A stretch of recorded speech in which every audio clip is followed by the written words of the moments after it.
여러분들이 기도해 주셔서 지난 한 주간 필리핀 잘 다녀왔습니다. 계획했던 대로 교회 예배당으로 사용할 집 2채 잘 계약을 마쳤고요. 놀라운 거는 지지난주에 제가 교회 집 1채가 마련됐다고 얘기를 했는데 떠나기 바로 전날 2채 값이 다 마련됐어요.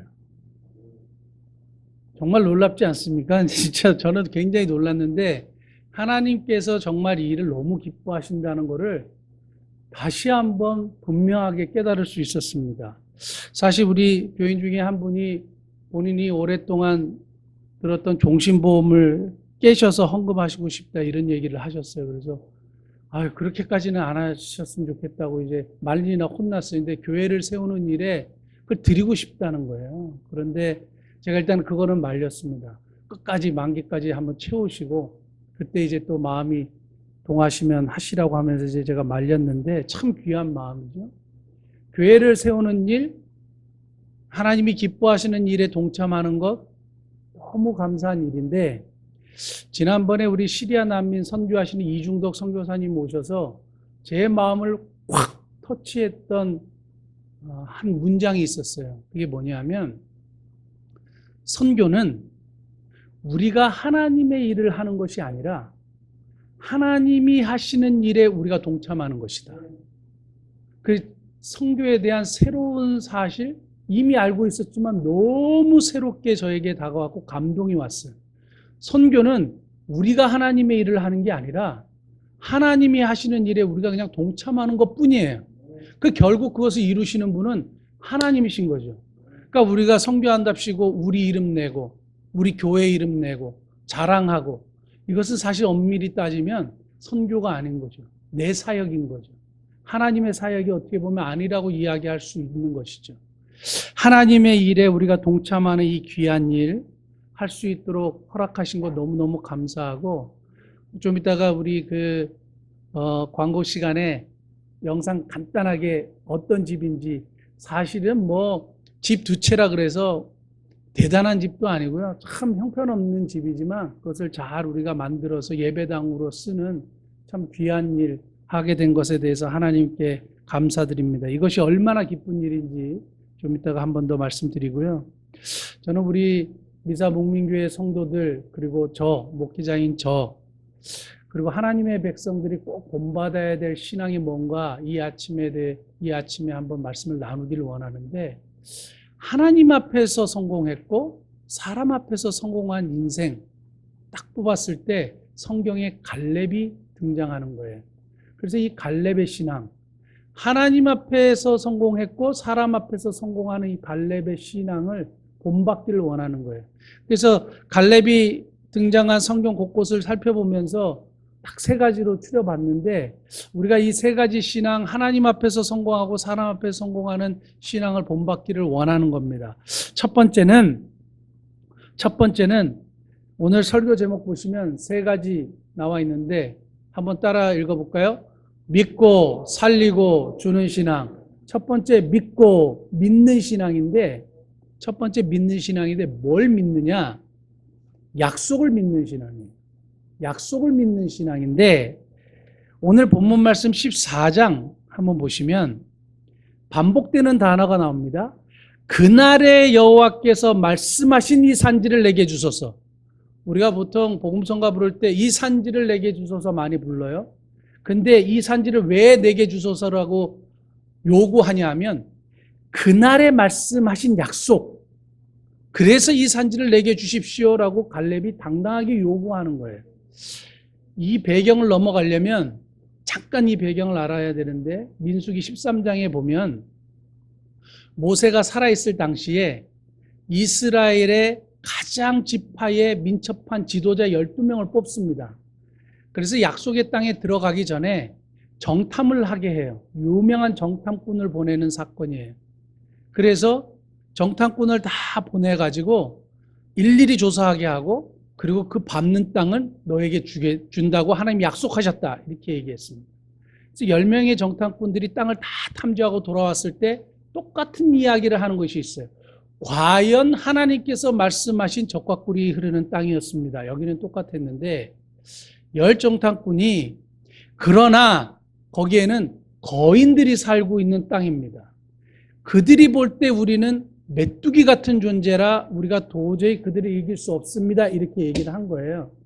여기서 등장하는 유명한 단어가 메뚜기 컴플렉스인데요. 거인과 자기들이 비교했을 때는 자기들이 메뚜기 같은 연약한 존재고 도저히 싸워서 이길 수 없는 존재라는 사실이라고 그들이 이야기를 했어요. 그러니까 그 얘기를 들었던 이스라엘 온 회중들이 이 말에 설득당한 거죠. 그들도 메뚜기 컴플렉스를 가지게 된 거예요. 아, 우리가 그들을 도저히 이길 수 없구나. 안 되겠구나. 우리는 못하겠구나. 망하겠구나. 죽었구나. 이렇게 하니까 이 메뚜기 컴플렉스가 쫙 사람들한테 퍼지니까 어떻게 되는지 아십니까? 원망과 불평과 시비가 일어난 거예요. 모세와 아론을 원망하고 불평하기 시작했고, 왜 그냥 애굽에 살도록 냅뒀지? 왜 우리를 이렇게 끌고 왔느냐? 광야에서 차라리 죽었으면 좋았을 뻔했다. 이렇게 얘기하기 시작하고, 우리 애굽으로 돌아가자. 지도자 한 사람 세워서 우리 돌아가자. 이렇게 이야기하기 시작했을 때에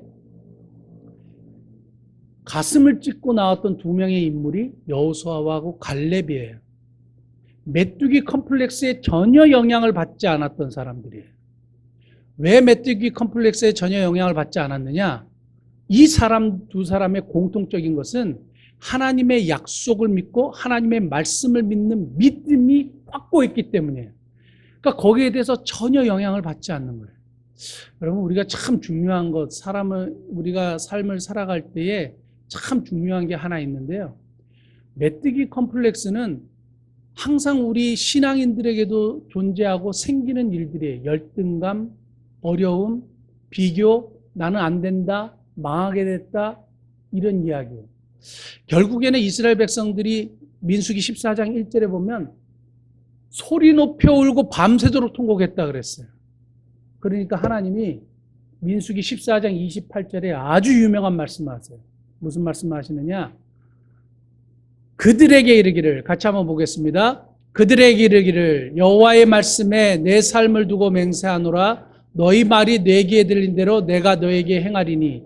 그래, 너희가 그렇게 망했다, 죽었다 그렇게 말하면 내가 그대로 해줄게. 그래서 40일 정탐한 것을 1일을 1년으로 계산해서 40년 동안 방황하고 원망하고 불평하고 소리 높여 울었던 이스라엘 백성들이 광야에서 죽어요. 근데 사실 그 근원이 뭐냐 하면 하나님에 대한 철저한 불신앙이에요. 하나님을 믿지 않는 거예요. 그러므로 이들이 그 신앙의 대가, 그리고 그 믿음의 대가, 그들의 말의 대가로 광야에서 죽게 된 거예요. 근데 제가 이제 한국 교회의 성도들이나 우리들을 보면 우리 안에도 메뚜기 컴플렉스가 여전히 있어요. 이게 우리 안에 팽배해요. 메뚜기 컴플렉스는 언제 생기는지 아세요? 비교할 때 생겨요. 거인과 나를 비교하니까 내가 메뚜기 같아 보이는 거예요. 그냥 있을 때는 괜찮아요. 내 자신만 보면 괜찮아요. 근데 다른 것과 비교하면 내가 메뚜기 같아 보이는 거예요. 미사 목민교회와 사랑의 교회를 비교해 보세요. 우리는 메뚜기 같은 존재예요. 비교하니까 그런 거예요. 근데 미사 목민교회는 그 자체로서 존재 가치가 있고 좋은 교회이고 아름다운 교회예요. 그걸 봐야 되는데 큰 교회와 우리를 비교하고 잘 사는 사람과 못 사는 나를 비교하면 나는 위축되고 불편해지고 못하게 되고 안 된다고 이야기하는 거죠. 여러분들이 아시다시피 저는 고등학교 문화가 없는데 아직도 기억나는 에피소드가 하나 있습니다. 그게 뭐냐 하면 저는 검정고시를 실력이 아니라 시력으로 붙었다고 하지 않았습니까? 머리에 든 거는 없고 그러면 내가 인생을 뭘 어떻게 살까 했을 때 나는 이제 노가다 하면 살겠구나 이런 생각을 했어요. 왜 그런 생각을 했는지 모르지만 그러면서 어느 날 의대를 들어간 친구하고 이렇게 길을 걷다가 제가 뭐라고 얘기했냐면 그 친구 이름이 장성근이라는 친구인데 성근아 너는 나중에 이제 의사가 돼서 잘 살게 되겠지? 나는 아마 그냥 공사판에서 노동이나 하고 살지 않을까? 그때가 19살 말이었다. 19살 말이었을 거예요. 제 자신에 대한 자존감 이런 것들이 철저하게 낮아 있었어요. 그러니까 메뚜기 컴플렉스가 완전히 저를 지배한 거죠. 친구들과 나를 보면 나는 너무 아무것도 아닌 존재인 거예요. 그런 상황에 사로잡혀 있다가 언제 이것이 깨졌느냐 하면 신학교를 들어가고 이사야서 49장 5절 말씀을 읽는데 과거의 성경에는 이렇게 되어 있습니다. 나는 여호와 보시기에 존귀한 자라. 제가 이 말씀 한마디에 그냥 깨져버렸어요. 하나님이 나를 보실 때 존귀하다고 선포를 해주셨는데 내가 왜 나는 아무것도 아니고 나는 참 아무것도 할 수 없는 존재고 왜 이렇게 내 스스로를 생각하지? 하면서 말씀을 통해서 깨져버렸어요. 말씀을 믿고 이 말씀이 내 속에 들어오면요. 나를 변화시켜요. 메뚜기 컴플렉스에서 완전히 해방된 겁니다. 저는 우리 엄마들 또 연세를 드신 엄마들이나 연세가 적은 엄마들이나 다 똑같은 것 같아요. 자녀를 볼 때 자녀에게 이야기할 때 항상 누구랑 비교하시더라고요. 70 먹은 어머니나 50 먹은 어머니나 40 먹은 어머니나 이렇게 얘기할 때 꼭 누구랑 비교해요. 본인이 메뚜기 컴플렉스가 있어서 자녀에게 그걸 이야기하는 걸 수 있어요.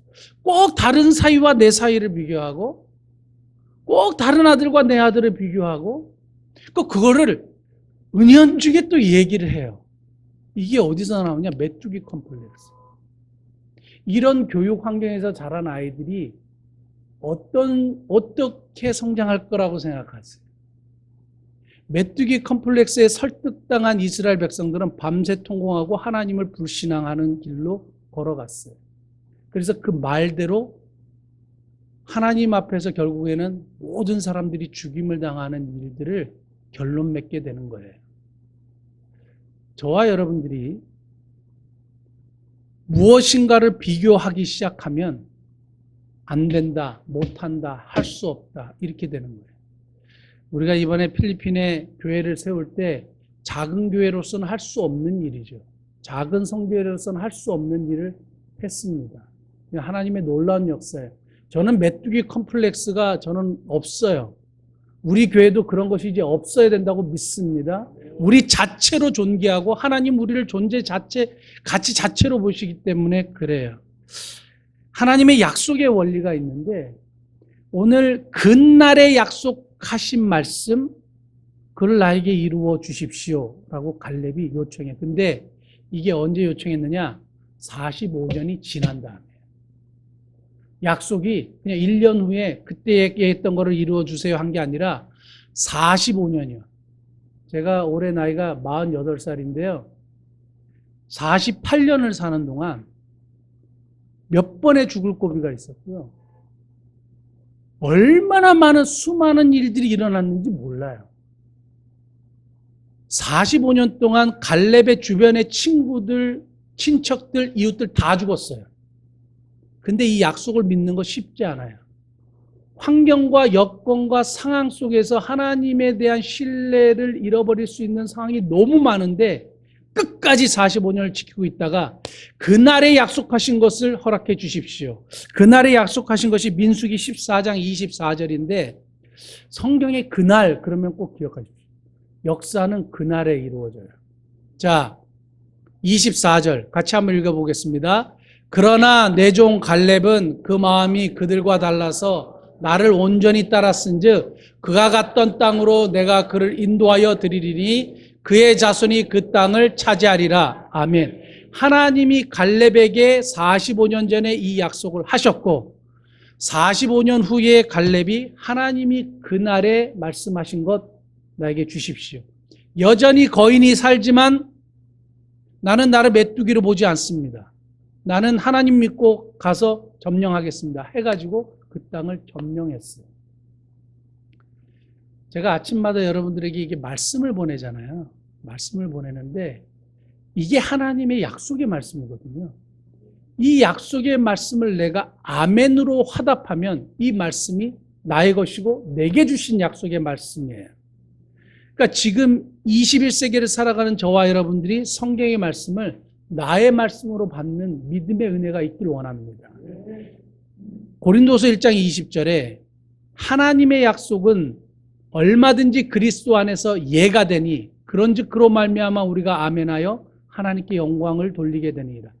예수님 안에서 모든 하나님의 약속은 예스가 된다 이거예요. 이 약속을 믿고 주장하는 저와 여러분들이 되실 수 있기를 바라요. 세 가지 원리가 있어요. 약속의 세 가지 원리. 첫째, 하나님의 약속은 구해야 한다. 하나님의 약속은 구해야 한다. 둘째, 하나님의 약속은 구하고 행동해야 한다. 하나님의 약속은 구하고 행동해야 한다. 셋째, 하나님의 약속은 구하고 행동할 때 성취된다. 하나님의 약속은 구하고 행동할 때 성취된다. 이것이 하나님의 약속에 대한 원리예요. 약속을 믿는 신앙 가지고 약속의 성취를 많이 이루시는 저와 여러분 되실 수 있기를 예수님으로 축복합니다. 두 번째 갈렙의 신앙에서 볼 수 있었던 것이 살리는 신앙이에요. 뭘 살리느냐? 식물을 살리느냐? 동물을 살리느냐? 사람을 살리는 신앙이에요. 오늘 읽었던 본문 성경 한번 살펴보시면 20장 말씀은요. 20장 말씀은 도피성에 대한 이야기예요. 도피성에 대한 이야기는 민수기 35장에 처음 나오는데 하나님이 모세에게 너 도피성 6성읍을 정해라. 요단 동편의 3성읍, 요단 서편의 가나안 땅의 3성읍. 총 6성읍을 너희들이 정해라 그랬어요.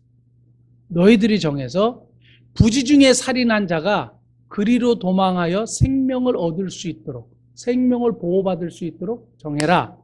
이렇게 모세에게 약속하셨어요. 그 여호수아, 모세가 죽고 나서 여호수아 시대에 도피성을 정하게 되는 거예요. 도피성을 정하는데 어디가 들어갔느냐? 오늘 읽었던 본문에 기럇 아르바 헤브론이에요. 그것은 이 산지를 내게 주소서 하고 갈렙이 피땀 흘려서 취했던 성읍이에요. 그러면 도피성으로 정했을 때 이건 뭐 제비뽑기 한 것도 아니고 하나님이 기럇 아르바 헤브론을 정해라 한 것도 아니에요. 이스라엘 백성들이 정하도록 했어요. 그렇다면 여기서 내리는 결론이 뭐냐? 도피성으로 갈렙이 헤브론과 그 성읍을 내어 놓은 거예요. 헤브론 성읍을 도피성으로 내어 놓은 거예요. 사람을 살리는 일에 자신이 피땀 흘려 취한 성읍을 내어 놓은 거예요. 사람을 살리는 일에 그것을 내어 놓았다 이 말입니다. 쉽게 말씀드리면 그렇습니다. 이 도피성은 신약의 예수님을 예표한다. 우리가 그렇게 믿습니다. 왜냐하면 도피성 밖에 있으면 죽임을 당할 수밖에 없지만 도피성 안에 들어가면 생명을 유지하고 생명을 얻게 되고 보호를 받고 안정을 취하는 거예요. 예수님 밖에 있으면 생명이 없지만 죽을 수밖에 없는 존재이지만 예수님 안에 들어가면 생명을 보호받고 영생을 얻게 되는 놀라운 역사처럼 이 도피성은 예수님을 예표한다. 그렇게 말해요. 그럼 도피성의 역할은 부지 중에 살인한 자가 가서 생명을 취하는 곳이죠. 사람이 생명을 얻게 되는 곳이 도피성이에요. 그러한 일들에 갈렙이 자신이 피땀 흘려 수고해서 쟁취하고 소유한 헤브론을 기럇 아르바를 내어 놓았다는 거예요. 사람을 살리는 거예요. 잠언 19장 23절 한번 볼까요? 여호와를 경외하는 것이 뭐냐라고 얘기했을 때 앞부분만 한번 읽겠습니다. 여호와를 경외하는 것은 사람으로 생명에 이르게 하는 것이라. 그러면 갈렙을 딱 이야기했을 때 갈렙은 여호와를 경외하는 사람인 거예요. 사람으로 생명에 이르게 하는 일을 했기 때문에 그래요. 성경에 여호와를 크게 경외하는 사람이다라고 칭찬받는 사람이 한 사람 있어요. 누구냐 하면 아합 시대의 오바댜라는 국내 대신인데 이 오바댜라는 사람이 하나님 앞에서 크게 여호와를 경외하는 자다 인정받았을 수 있었던 이유가 뭐냐? 열왕기상 18장 3절 같이 한번 볼까요? 아합이 왕국 맡은 자 오바댜를 불렀으니 이 오바댜는 여호와를 지극히 경외하는 자라. 그 다음 왜 그러냐? 이세벨이 여호와의 선지자들을 멸할 때에 오바댜가 선지자 100명을 가지고 50명씩 굴에 숨기고 떡과 물을 먹였더라. 이게 뭐냐면요, 이세벨이 여호와의 선지자들을 다 싸그리 잡아서 다 죽여버렸어요. 그런데 오바댜가 무슨 일을 했느냐, 목숨을 걸고 이 사람들을 50명씩 굴에 숨기고 떡과 물, 그 당시에 가뭄이 들어서 물이 엄청나게 비쌀 때 물을 구해다가 이들을 다 살리는 일이 됐어요. 사람으로 생명에 이르게 하는 일, 사람을 살리는 일, 이 일을 했을 때 오바댜를 뭐라고 얘기하느냐? 크게 여호와를 경외하는 자다. 우리가 필리핀에 교회를 세우는 일이 왜 훌륭하고 왜 귀한 일이냐? 하나님을 경외하는 일이기 때문에 그래요. 사람으로 생명에 이르게 하는 교회를 세웠기 때문에 그래요. 그래서 하나님이 기뻐하시는 거고 우리 마음에 기쁨이 있는 것이에요. 우리가 하나님을 경외한다 이야기할 때 사람으로 생명에 이르게 하는 사역이나 이런 일에 동참하지 않으면 하나님을 경외한다 말할 수 없는 거예요. 저와 여러분들의 삶 속에 정말로 사람으로 생명에 이르게 하는 일에 동참하고 있는가 질문하셔야 되고, 그렇지 않다면 지금이라도 하셔야 돼요. 그러나 감사하게 우리 교인들 대부분이 그런 일에 동참하게 된 것에 대해서 참 기쁘게 생각하고 감사하게 생각합니다. 결국 갈렙의 드림은 사람으로 생명에 이르게 하는 일을 하게 되는 거죠. 사람을 살리는 일을. 저는 이번에 필리핀 다녀오면서 그 판디라는 지역이 총 11개 빈민 이주촌이 형성이 됐대요. 저는 5개인 줄 알았더니 11개랍니다. 근데 우리가 수원하는 이성광 선교사님이라는 분이 영향력 컨트롤 할 수 있는 곳이 5곳이래요. 그렇다면 이성광 선교사님이 지금 하고 계시는 교회, 우리가 지금 세운 2번째 교회, 3번째 교회는 막연하게 이성광 선교사님 친구가 예전에 한번 얼핏 언급한 적이 있대요. 우리처럼 막 이렇게 과감하게 탁 시행한 것은 아니고 교회를 세우고자 하는 뜻이 있대요. 그러면 3번째 교회 거기다 맡기고, 그럼 2곳이 남잖아요. 저는 이 2곳이 저에게 주신 미션이다라는 생각을 계속하게 되는 거예요. 부담이 되는 거예요. 근데 지금으로서는 할 수가 없잖아요. 메뚜기 같잖아요. 메뚜기처럼 힘이 없는 선교회와 교회인데 계속 부담이 되는 거예요. 근데 놀라운 건 뭔지 아세요? 한 교회가 하겠대요. 어제 통화했어요. 그리고 또 다른 교회가 할 것 같아요. 그러니까 그것을 제가 부담을 하나님이 주셨는데 연결의 통로로 사용하신다, 그렇게 믿는 거죠. 내가 할 수 없으니 다른 사람을 통해서도 그 일을 하게 하시는 하나님이에요. 저는 사실 필리핀에 여기로 끝나고 하나님이 또 우리에게 비전을 주시면 다른 곳에도 교회를 세우는 그런 은혜가 있기를 간절히 원하고요. 그렇게 될 줄 믿습니다. 마지막 3번째요. 마지막 3번째. 주는 신앙. 주는 신앙. 뭘 주느냐? 뭘 주느냐? 오늘 본문 말씀 읽지 않았지만 여호수아 21장 한번 보실까요? 여호수아 21장 1절부터 3절을 보면 제사장들하고 레위인들이 여호수아하고 이스라엘 족장들을 찾아와요. 그러면서 이렇게 요구를 합니다. 그날에, 이분들도 똑같이 얘기해요. 그날에 모세께서 우리에게도 성읍들과 거주할 거처 성읍들과 우리 가축을 먹일 목초지를 주신다고 했는데 우리에게 주십시오. 이렇게 요구를 해요. 그러니까 21장 3절 같이 읽어볼까요? 시작. 이스라엘 자손이 여호와의 명령을 따라 자기 기업에서 이 성읍들과 그 목초지를 레위 사람에게 주니라 그랬어요. 여기는 그냥 주는 거예요. 빌려주는 것도 아니고 억지로 주는 게 아니라 그냥 줬어요. 왜냐하면 여호와의 명령을 따라 그냥 줬습니다. 근데 이 성읍들과 목초지로 선정된 말씀을 보면 21장 11절 같이 보겠습니다. 시작. 아낙의 아버지 아브라의 성읍 유다 산지 기럇 아르바 곧 헤브론과 그 주의 목초지를 그들에게 주었고, 또 나와요. 기럇 아르바 헤브론과 그 목초지를 누구에게 또 줬냐면 하나님의 성전을 관리하는 레위인, 제사를 관장하는 제사장들, 이런 사람들에게 또 헤브론과 남은 주의 목초지를 기꺼이 내어 놓아요. 누가? 갈렙이요. 여호와의 명령을 따라서. 그러니까 하나님 앞에서도 성공하고 사람 앞에서 성공할 수밖에 없는 존재예요. 하나님이 그렇게 그 인생을 이끌어 가실 수밖에 없어요. 그래서 저는 우리 미사 목교의 모든 성도들이 주는 신앙 가지실 수 있기를 바랍니다. 주는 신앙에 세 가지 질문해야 돼요. 요거 말씀만 하고 말씀 마치려고 하는데, 주는 신앙이 정말 중요한 꼭 질문해야 되는 세 가지예요. 첫째, 무엇을 주는가? 갈렙이 무엇을 주었냐면요, 피땀 흘려 수고한 소중한 것을 줬어요. 다시 말씀드릴게요. 소중한 것을 주는 거예요. 귀한 것을 주는 거예요. 제가 그 동두천에서 사역할 때에 한 집사님이 전화가 왔습니다. 그때 여름 가까이 됐을 때 에어컨이 교회에 필요 없네요. 수도원에. 필요 없냐 그래서 교회에 필요하지요. 에어컨 여기 건물이 얼마나 많은데요. 에어컨 주시면 좋죠. 그랬더니 본인이 에어컨을 드리고 싶다는 거예요. 그래서 그 에어컨이 어디 있는데, 그러니까 본인 집에 있대요. 그러면은 왜 본인 집에 있는 걸 주시냐고, 쓰시지 그러냐고. 그러니까 이게 새 건데, 거의 새 거 같은 건데 그냥 교회 드리고 싶다는 거예요.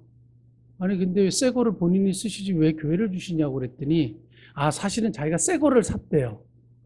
근데 왜 새 건데 왜 새 거를 왜 사시냐 그랬더니 10몇 년 됐는데 여름에만 몇 번 틀어서 새 거라는 거예요. 그럼 속으로 에어컨을 여름에만 틀지 그럼 뭐 겨울에도 트나? 그런데 10몇 년을 사용했으나 여름에만 몇 번 틀었기 때문에 새 거라는 거예요. 그래도 필요하시면 가져가라 그래서 필요하니까 가져는 가는데 그럼 갖다 주시냐 그랬더니 아니요, 오셔서 가져가야 된대요. 그래서 저희가 이제 트럭을 구해다가 그걸 가지러 가서 또 가지고 왔어요. 근데 되게 마음이 착잡하고 좀 그런 거 있죠. 본인 새 거 사고 10몇 년 돼 헌 거 주는, 그래도 교회 필요할까봐 좋은 마음에 주신 거지만 제가 이러면서 성경에 주는 것에 대한 원칙을 발견했는데, 자기에게 필요 없는 것을 주는 것은 성경적이지 않아요. 상대가 꼭 필요해서 내가 쓰던 거지만 주는 것은 귀한 거예요. 좋은 거예요. 근데 내가 필요 없어요. 이제는 더 이상 나에게 쓸모가 없어요. 그런데 그거라도 쓰시려면 쓰시라고 하는 자세는 성경적이지 않아요. 이해하셨습니까? 미묘한 차이가 있지만 그런 거예요. 갈렙에 주는 신앙은 자기가 많았기 때문에 그냥 짜투리 남은 걸 준 게 아니에요. 45년을 기다려서 성취하고 얻었던 소유의 일부를 기꺼이 드린 거예요. 주는 신앙은 여기서부터 시작하는 겁니다. 그렇다고 여러분 쓰던 거, 목사님이 그렇게 설교하셨으니까 쓰던 거 절대 드리면 안 되겠다. 이건 아니고 꼭 필요하면 쓰던 것도 괜찮아요. 다만 내가 필요 없으니까 가져다 쓰세요. 이게 아니라 이 말입니다. 네, 꼭 기억하실 수 있길 바라고. 무엇을 주느냐? 귀한 것을 주는 것. 두 번째, 왜 주었느냐? 왜 주었는가? 오늘 본문 말씀 보면 여호와의 명령을 따라서라고 했어요. 하나님의 말씀을 따라서 주었기 때문에. 그러니까 주는 신앙의 중요한 건 뭐냐? 하나님의 말씀을 따라서 주는 거예요. 저는 여러분들에게 도전하고 싶은 것은 사도행전 20장 35절인데 아주 중요한 말씀 후반에 주는 것이 받는 것보다 복이 있다 하심을 기억하여야 할지니라. 주는 것이 받는 것보다 복이 있다 하심을 기억하여야 할지니라. 저는 우리 미사목민교회 개척할 때에 우리 성도들하고 같이 개척할 때 제가 스토리를 다 얘기를 했어요. 그리고 두레에서 제가 창립 멤버로 있었지만 두레에 한 푼도 받지 않고 교회 개척 우리 성도들과 다시 창립을 했습니다. 저는 받는 목사가 되고 싶지 않고 주는 목사가 되고 싶습니다.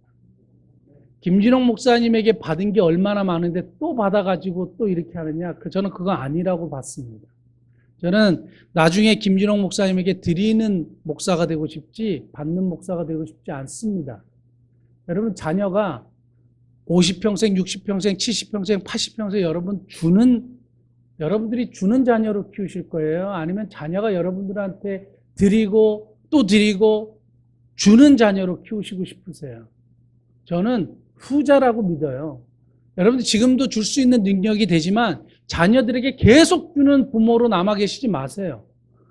자녀가 부모에게 계속 주고 드리는 자녀로 키우셔야 돼요.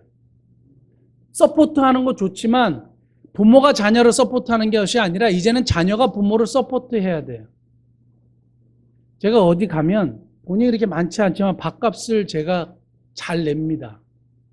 밥값을 잘 내는 이유는 뭐냐? 저는 진짜 제가 베푸는 목사가 되고 싶지 주는 목사가 되고 싶지 않아요. 제가 아는 교회의 개척교회 어느 목사님은 해외 선교사님한테 후원을 받는데요. 정말 아이러니한 이야기예요. 제가 그 얘기를 듣고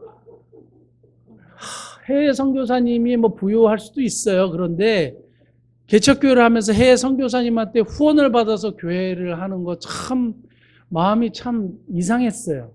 우리는 해외 선교하는 교회가 되고 싶지 선교하는 곳에 후원을 받는 교회가 절대 되고 싶지 않습니다. 주는 성도, 주는 것이 받는 것보다 복이 있다 하신 말씀을 따라서 주는 신앙 가질 수 있길 바랍니다. 마지막 세 번째는 어떤 자세로 주었느냐, 어떤 자세로 주느냐. 심플해요. 기꺼이 그리고 겸손히. 기꺼이 그리고 겸손히. 자원하는 심령으로 주는 것이고 겸손히 주는 거예요. 이게 꼭 같이 따라야 돼요. 기꺼이 주는데 겸손하지 못할 수 있어요. 제가 금요일마다 깡냉이 사가지고 와서 이렇게 나누지 않습니까? 기꺼이 주는 거예요. 주면서 아까워라 이런 생각 해본 적이 없어요. 값어치가 없어서 그렇다고 여러분들이 이야기할 수 있지만 기꺼이 줘요. 그런데 제가 만약에 여러분 한번 들어보세요. 이런 생각을 했어요. 깡냉이를 주면서 제가 금요일 날 그 시장에 가서 강냉이를 2만 원이나 되는 큰 돈을 주고 사가지고 차에 싣고 그 모은 걸 들고 와서 퍼 담고, 사실 제가 담는 것도 아니에요. 성도들 퍼 담아서 봉지에 다 넣어서 정성스럽게 이렇게 포장해서 여러분들한테 주는 게 얼마나 수고로운지 아세요? 감사하는 마음으로 드세요. 이랬으면 받는 사람이 진짜 뭐라고 생각하시겠어요? 객관적으로 하나님이 보시면 야, 참 너 가짜않다. 우리가 선교하거나 우리가 남을 줄 때 내가 뭔가를 이렇게 주고 티내고 체하고 하는 거 하나님 보시면 정말 가짜는 거예요. 이게 강냉이라고 제가 표현해서 그렇지 금액이 200만 원, 2천만 원 되는 거라고 생각해 보세요. 돈이 올라가면 올라갈수록 더 기꺼이는 할 수 있지만 겸손히 하기가 쉽지 않아요. 그러니까 중요한 자세예요. 어떻게 주느냐? 기꺼이 그리고 겸손히. 갈렙은 한 번도 티내지 않았어요. 내가 얼마나 수고하고 얻은 것을 여러분들한테 주는지 아세요? 감사하는 마음으로 하세요. 하지 않아요. 우리가 다른 사람들하고 베풀고 나누고 소망의 집에 사람들에게 할 때에 여러분이 기꺼이 그리고 겸손히 하시는 신앙 가지신 저와 여러분 되실 수 있길 바랍니다. 약속을 확실히 믿는 신앙, 사람으로 생명에 이르게 하는 일에 동참하는 신앙, 그리고 바르게 주는 신앙으로 나아가시는 저와 여러분 되시기를 예수님 축복합니다.